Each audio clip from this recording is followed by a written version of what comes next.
علماء سنت شورا اسلام طالبان علوم نبویہ حاضر مجلس پردہ نشین خاتم اسلام، السلام علیکم ورحمۃ اللہ تعالی وبرکاتہ۔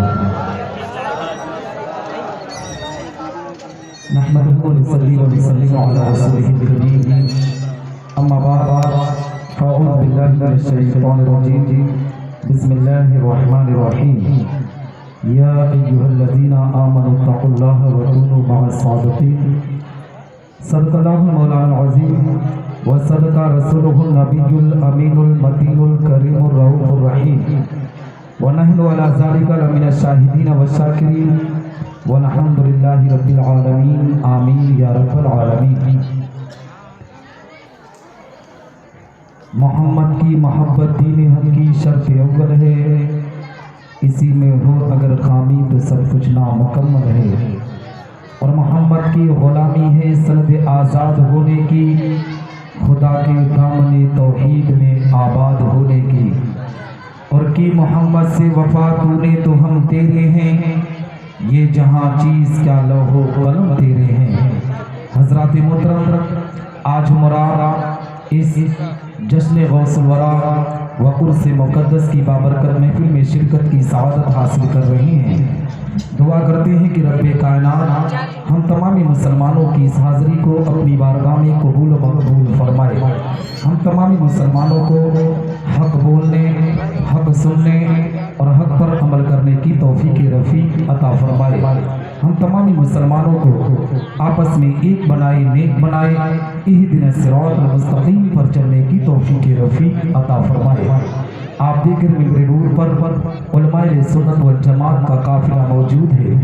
ممبر نور پر نقیب اہل سنت نواز قوم ملت حضرت حافظ قاری محمد فریاد صاحب قبلہ رضوی تشریف رکھتے ہیں۔ ان کے علاوہ عالم نوجوان حضرت علامہ مولانا محمد اعجاز صاحب قبلہ نظامی وہ بھی ممبر نور کی زینت بنے ہوئے ہیں۔ شاعر اسلام جناب شعیب اختر صاحب، شہنشاہ ترنم جناب فیصل ربانی صاحب، واصف شاہ ہدیٰ جناب ارشاد احمد نوری صاحب، استاذ الحفاظ حضرت حافظ قاری نور الہدیٰ صاحب، اور آپ دیکھ رہے ہیں ہمارے اس منبر پر ایک عظیم ثنا خواں جس کی شہرت صرف بھارت میں نہیں بلکہ کہہ لیا جائے تو پوری دنیا میں ان کی آواز کو سنا جاتا ہے۔ عاشق مخدوم سنہ، شہنشاہ ترنم، بلبل طیبہ جناب سہراب قادری صاحب، جن کی والدہ محترمہ کا آج آپریشن ہوا ہے۔ دعا کرتے ہیں کہ رب کائنات والدہ کو صحت و تندرستی عطا فرمائے اور ان کی عمر میں خوب خوب برکت عطا فرمائے، ان پر اپنا خاص فضل فرمائے، کرم فرمائے۔ ممبر نور پر حضرت علامہ مفتی محمد آصف صاحب قبلہ تشریف رکھتے ہیں، اور سارے لوگ ممبر نور پر ہیں۔ حضرت حافظ قاری محمد معراج صاحب قبلہ تشریف رکھتے ہیں، استاذ الحفاظ حافظ قاری محمد اسامہ صاحب تشریف رکھتے ہیں۔ میں کن کا نام لوں کن کا چھوڑ دوں؟ حضرت مولانا صلی اللہ صاحب، حافظ قاری پور عالم صاحب، جو ذرہ جہاں ہے وہی آفتاب ہے۔ اللہ سارے علماء کی علم و عمل میں خوب خوب برکت عطا فرمائے۔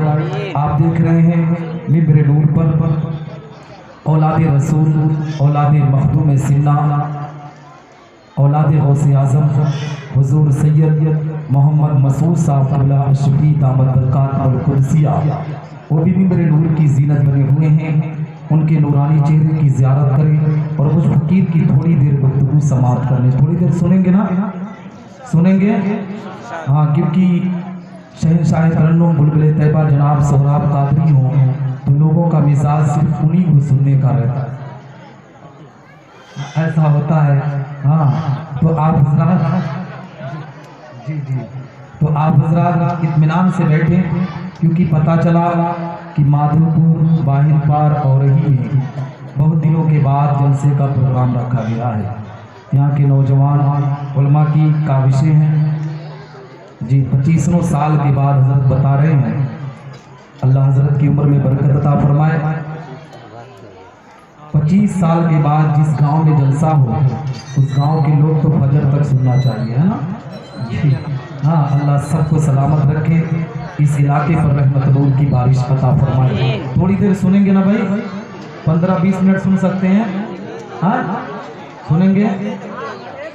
ہاں میں تھوڑی دیر سناؤں گا کیونکہ یہاں اراکین و ممبران ہیں، کمیٹی والے ہیں اور سہراب قادری تشریف رکھتے ہیں تو زیادہ دیر بیٹھانا بھی اچھی بات نہیں ہے۔ حضرات محترم، آئیے کچھ عرض معروف سے پیشتر ہمراہ اپنی اور ساری کائنات کے مرکز عقیدت حضور رحمت للعالمین شفیع المذنبین رسول گرامی وقار ہم غریبوں کے غم گسار مدنی سرکار دونوں عالم کے مالک و مختار آقا کریم صلی اللہ علیہ وسلم کی بارگاہ پر انوار میں درود و سلام کا نذرانہ عقیدت پیش کریں اور بآواز بلند پڑھیں۔ اللہم صلی اللہ سیدنا مولانا محمد علیہ وسلم صلاۃ و سلام علیہ یا رسول اللہ صلی اللہ تعالی علیہ وسلم۔ ایک بات سمجھ میں نہیں آتی، صرف یہ مادھوپور باہر پر اور ہی کے اسٹیج کی بات نہیں کر رہا ہوں کیونکہ ابھی 29 سال کا ہوں، مگر بھارت کے چاروں کونوں میں جا کر دین اسلام کی تبلیغ کر چکا ہوں، کرتا بھی ہوں، اور میرے ان ساتھیوں کی دعائیں رہی تو اللہ رب العزت کرم کرتا رہے گا، میں اسی طریقے سے دین اسلام کی تبلیغ کرتا رہوں گا۔ آج حالات کس طریقے سے بدتر ہو رہے ہیں، معاشرہ کس طریقے سے گندگی کے ماحول میں جا رہا ہے۔ میں یہ نہیں کہتا کہ نعت نبی نہ سنو، ابھی فیصل بھائی جب نعت پڑھ رہے تھے نا تو لوگ مچل مچل کر سن رہے تھے، صحیح ہے نا؟ لوگوں کا مجمع لگ چکا تھا، لیکن جیسے ہی نعت نبی شاعر ختم کرتا ہے، نعت خواں ختم کرتا ہے، جب تقریر کی باری آتی ہے تو ہماری قوم کی ٹرین یا فلائٹ چھوٹنے پر آمادہ ہو جاتی ہے، وہ اس طریقے سے بھاگتا ہے جیسے شیطان اسے ڈنڈے لے کر دوڑا رہا ہے۔ ہماری قوم کے لوگوں نے اپنی عزتوں کو اسی طریقے سے نیلام کیا ہے، اپنے وقار کو اسی طریقے سے مجروح کیا ہے۔ میری قوم کے لوگوں، نعت نبی سے اگر دل کو سکون ملتا ہے تو تقریر سے زندگی کی اصلاح ہوا کرتی ہے، باپ کا مقام پتہ چلتا ہے، ماں کی ممتا پتہ چلتی ہے، بیٹے کی محبت پتہ چلتی ہے، نبی آخر الزماں کا عشق کیا ہے ایک مقرر آپ کو بتاتا ہے۔ نعت نبی سے اگر دل کو سکون ملتا ہے تو زندگی کے اندر اگر کسی کی اصلاح ہوتی ہے تو علماء کی تقاریر سے ہوتی ہے۔ اس لیے مسلمانوں، زندگی میں جب نعت نبی کو سنا کرو نا، وہی علماء کی باتوں کو سنا کرو، اس لیے کہ جب علماء کی تقریر سنو گے تو رب کائنات آپ کی زندگی میں انقلاب پیدا کرے گا، آپ پر رحمت اور برکت کی برسات عطا کرے گا۔ حالات کتنے بدتر ہو چکے ہیں، معاشرہ کس طریقے سے گندگی کے ماحول میں جا چکا ہے۔ آج مسلمان کو نبی کے میلاد کے نام پر بلایا جاتا ہے، نبی کو ذکر رسول کے نام پر بلایا جاتا ہے۔ ہماری قوم کے لوگ اس محفل میں آنے کے لیے تیار نہیں ہوتے ہیں۔ 25 سال کے بعد جس گاؤں جس علاقے میں جلسہ ہو، حقیقت میں مجھے نہیں لگتا کہ اس طریقے سے لوگ وہاں پر سنتے ہوں گے۔ 25 سال کے بعد جس علاقے میں جلسہ ہوتا ہے، لوگ پل کے بچھا کر اس جلسے میں بیٹھا کرتے ہیں، اپنے دل کے نذرانے کو پیش کرتے ہوئے نظر آتے ہیں۔ میری قوم کے لوگوں، آج حالات اتنے خراب ہو چکے ہیں کہ ناچ اور گانوں کا پروگرام اگر 20 کلو 30 کلومیٹر کی دوری پر ہو تو یہ مسلمان وہاں پر اپنی عزتوں کو نیلام کرنے کے لیے پہنچ جاتا ہے۔ لیکن اے مسلمانوں، جب نبی کے میلاد کا پروگرام رکھا جاتا ہے، سرکار غوث اعظم کی ذکر کی محفل سجائی جاتی ہے، کسی ولی کامل کے عرس کی محفل سجائی جاتی ہے، تب ہماری قوم کے لوگ ایسی محفلوں میں آنے کے لیے تیار نہیں ہوتے ہیں۔ جب ان پر کوئی مصیبت آتی ہے، ان پر کوئی بلا آتی ہے، تب مسلمان کہتا ہے نثار احمد نظامی، مصیبت میرے گھر میں آ رہی ہے، بلا میرے گھر میں آ رہی ہے، آپ دعا کر دیں اور علماء سے دعا کرا دیں کہ رب کائنات میرے گھر سے مصیبت دور کر دے۔ آج آفات و بلیات ہمارے گھروں میں نازل ہو چکی ہیں۔ حقیقت میں مسلمانوں، اگر آفات و بلیات کو دور کروانا چاہتے ہو تو ایسی بابرکت محفل میں بیٹھا کرو۔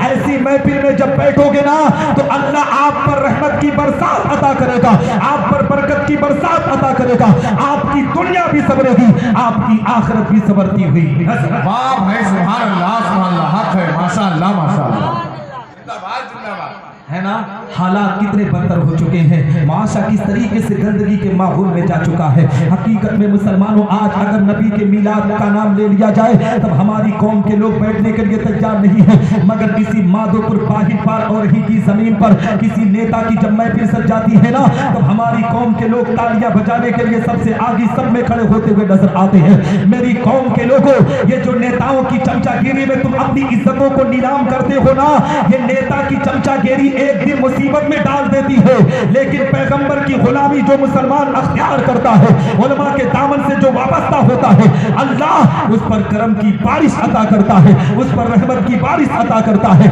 وہ دنیا کے کسی بھی خطے میں رہے، اللہ اسے کامیاب و کامران کر اور میں آپ کو بتاؤں میرے بھائی، اپنی زندگی کے اندر ہمیشہ پیغمبر اسلام کی محبت کو سینے میں بسایا کرو، اس لیے کہ اللہ نے زندگی دیا ہے تو کسی اور کے صدقے میں نہیں، کسی اور کی دین نہیں ہے، یہ میرے آقا پیغمبر اسلام کا صدقہ ہے۔ نماز ملی تو نبی کے صدقے میں، روزہ ملا تو نبی کے صدقے میں، حج کی سعادت ملی تو نبی کے صدقے میں، قولی و فعلی عبادت ملی تو نبی کے صدقے میں، یہاں تک کہ مسلمانوں اگر ہمارے جسم میں جو سانس چل رہی ہے یہ بھی میرے آقا پیغمبر اسلام کا صدقہ ہے۔ اس دنیا کو رب کائنات نے جو وجود میں لایا ہے یہ میرے آقا پیغمبر اسلام کا صدقہ ہے۔ آپ پوچھیں گے کیسے، تو آؤ حضرت عبداللہ ابن عباس کی بارگاہ میں لے کر چلو۔ حضرت عبداللہ ابن عباس بیان فرماتے ہیں کہ ایک مرتبہ حضرت موسیٰ علیہ السلام کو ہیتور پر پہنچے، اللہ کی بارگاہ میں مچلتے ہیں، رب کی بارگاہ میں عریضہ پیش کرتے ہیں، یہ رب تبارک و تعالیٰ آج تو نے مجھ کو ایک ایسی نعمت سے نوازا ہے کہ پوری دنیا میں اس نعمت سے کسی انسان کو نہ نوازا۔ رب کائنات ارشاد فرماتا ہے، اے موسیٰ میں نے تیرے دل کو متواضع پایا اس لیے میں نے تجھ کو نواز دیا، مگر اے موسیٰ سنو فخذ ما آتیناک وکن من الشاکرین ومطالعہ توحید وحب محمد صلی اللہ علیہ وسلم۔ اے موسیٰ جس نعمت سے تجھ کو نوازا گیا ہے اس پر تم میرا شکر ادا کرو اور میری توحید کے ساتھ محمد علیہ السلام کی محبت پر رہو۔ حضرت موسیٰ علیہ السلام اللہ کی بارگاہ میں مچلتے ہیں، رب کی بارگاہ میں عریضہ پیش کرتے ہیں، یہ رب تبارک و تعالیٰ کیا تیری توحید کے ساتھ محمد علیہ السلام کی محبت ضروری ہے؟ ہم مسلمانوں اپنی قسمت پر جتنا ناز کرو اتنا کم ہے، اپنے مقدر پر جتنا فخر کرو اتنا کم ہے، اس لیے کہ رب کائنات ہم گنہگاروں کے مقام کو کتنا بلند کر رہا ہے، ہمارے درجے کو کتنا اونچا کر رہا ہے۔ اللہ رب العزت ارشاد فرماتا ہے، اے موسیٰ اگر محمد اور اس کی امت کو اس دنیا میں بھیجنا مقصد نہ ہوتا تو میں زمین و زماں کو پیدا نہ کرتا، میں مکین و مکہ کو پیدا نہ کرتا، میں لوح و قلم کو پیدا نہ کرتا، میں چاند و سورج کو پیدا نہ کرتا، میں نباتات و جمادات کو پیدا نہ کرتا، میں حیوانات و مخلوقات کو پیدا نہ کرتا، حتیٰ کہ اے موسیٰ میں تجھے بھی پیدا نہ کرتا۔ حدیث قدسی ہے، رب تبارک و تعالیٰ کا فرمان عالی شان ہے، اللہ رب العزت ارشاد فرماتا ہے، لولاک لما اظہرت رب بجا، اے محبوب اگر تجھے دنیا میں بھیجنا مقصد نہ ہوتا تو میں اپنی ربوبیت کا اعلان نہ کرتا۔ جب اس حدیث قدسی پر اعلیٰ حضرت عظیم البرکت مجدد ملت ماضیہ و حاضرہ امام عشق و محبت کی نظر پڑتی ہے تو پکار اٹھتے ہیں بریلی کی مقدس زمین سے، وہ جو نہ تھے تو کچھ نہ تھا، وہ جو نہ تھے تو کچھ نہ تھا، وہ جو نہ ہو تو کچھ نہ ہو، جان ہے وہ جہان کی، جان ہے تو جہان ہے نا، صحیح ہے نا؟ ہاں فیصل بھائی جب نعت پڑھ رہے تھے تو نعرہ مجلس لگ رہا تھا، صحیح ہے نا میرے بھائی؟ ہاں کیونکہ وہ نعت نبی پڑھ رہے تھے ہے نا۔ ہاں حضرات محترم کہنے کا مقصد یہ ہے، بتانے کا مقصد یہ ہے، اس روایت سے پتہ چلا کہ اے مسلمانوں رب کائنات نے اپنی ربوبیت کا اعلان کیا ہے تو یہ میرے آقا پیغمبر اسلام کا صدقہ ہے۔ اے مسلمانوں میں سرکار غوث اعظم کی زندگی پر بھی روشنی ڈالوں گا، مگر حالات کا جائزہ لو، آج سماج میں کتنی گندگی پھیل چکی ہے، معاشرہ کس طریقے سے گندگی کے ماحول میں جا چکا ہے۔ اے مسلمانوں آج لوگ سرکار غوث اعظم رضی اللہ تعالیٰ عنہ کی یہی 11ویں شریف کل منائی جائے گی، پوری دنیا کا مسلمان 11ویں شریف کرے گا، سرکار غوث اعظم رضی اللہ تعالیٰ عنہ کے نام سے فاتحہ کی محفل سجائے گا، ہر کوئی غوث اعظم کی عقیدت میں ڈوب کر سرکار غوث اعظم کا ترانہ اپنی زبان پر لائے گا۔ مگر مسلمانوں غوث اعظم کے پیغام کو بھی نوٹ کرو، سرکار غوث